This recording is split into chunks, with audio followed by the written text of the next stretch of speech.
నమస్తే, నేను doctor Bhargav Reddy, fertility specialist, Sushruta fertility centre.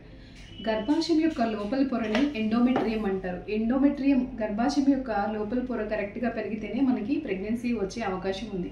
అందరికీ అర్థమయ్యేలాగా చెప్పాలంటే భూమిలో మనము చెట్టు వేస్తాం కదండి. చెట్టు వేయాలంటే ఫస్ట్ ఇత్తనం వేస్తాం. ఇత్తనం వేయాలంటే భూమిని మనం సారవంతంగా, ఆ మట్టి కరెక్ట్గా ఉండేలాగా, ఎరువు ఉండి మంచిగా సారవంతంగా ఉంటే ఆ భూమిలో మనం ఇత్తనం వేసినప్పుడు మంచిగా ఇత్తనం మొలకెత్తి మనకి చెట్టు వచ్చే అవకాశం ఉంటుంది అన్నమాట. అట్లనే ఈ మట్టిని మనం ఎండోమెట్రియం తోటి పోల్చుకోవచ్చు.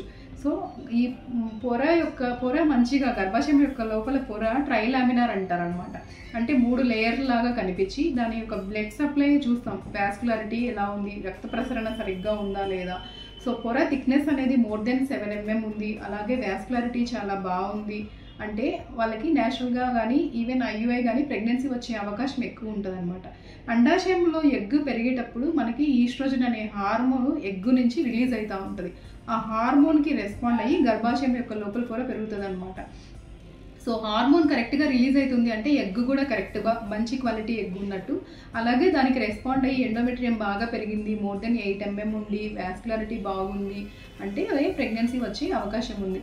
అలా కాకుండా ఏమన్నా పొర సరిగ్గా రావట్లేదు అంటే దానికి ఏం ప్రాబ్లం ఉంది అని తెలుసుకొని, ఏమైనా ఇన్ఫెక్షన్ ఉందా, అడేషన్స్ ఉన్నాయా, ఇంకేమైనా ప్రాబ్లం ఉందా అని తెలుసుకొని దాన్ని ట్రీట్మెంట్ చేసుకుంటే ప్రెగ్నెన్సీ వచ్చే అవకాశం అనేది పెరుగుతుంది.